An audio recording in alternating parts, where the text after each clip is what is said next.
Hello, and welcome to the next in the series built around Sitecore using Put It Forward's predictive analytics platform.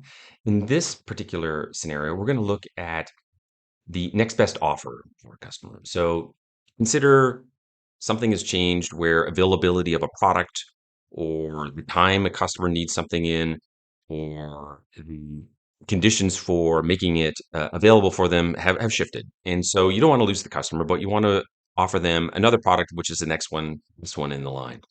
So using the typical kind of processes inside Put It Forward, we're always reading from and feeding to in a continuous motion based on the data that's flowing through the integration pipes and the process automation pipes and Put It Forward to help identify what are the probabilistic outcomes of a particular next event for a customer. Said very simply, we're able to predict with a high degree of certainty what the next best course of action may be. In one of the earlier scenarios, we helped identify who that next best customer is. And in this particular scenario, we're going to look at how to identify what's the next best thing to offer them. And that next best offer may be based on availability, as I mentioned earlier, but it also may be based on profitability or scarcity or some other type of constraint or opportunity they may have. So let's take a closer look inside Put It Forward and how that's set up and identified.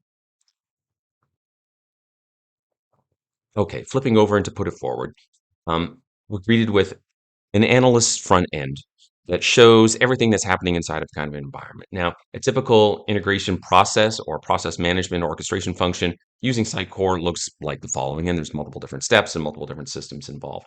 What we're going to show here is how we inject into one of these particular process steps here a data set that identifies what the next best product is to offer that particular customer. So, as we showed in helping to identify who that next best customer is, in an earlier scenario, we said, okay, who are the ones that are most likely to purchase? In this scenario, we're going to look at who are the most likely ones to purchase something else. So, very quickly, I'm just going to run the model without doing any major configuration on it.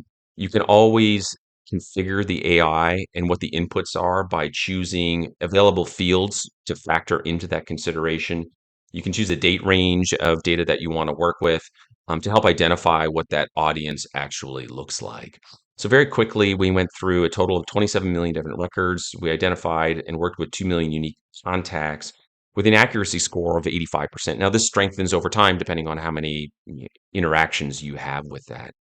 So this allows us to do a couple of things that are relevant to this particular scenario. One is based on the parameters that we just passed it, um, we're able to identify roughly a cohort that says, okay, these are the ones that are most likely to buy another product based on the history pattern and probability that they will convert inside this. Now, we can also look at what are the contributing attributes to this over time. This allows us to say, okay, what are the things that we should be potentially paying attention to and weighting differently, as well as what the attributes are around the correlation set, model strength, and et cetera, which are outside of the scope of today. But the point is here that we can help identify what the next best product to offer is and who to sell it to, most importantly, in that matrix. Thank you very much for your time and attention today. If you have any more questions, please don't hesitate to ask.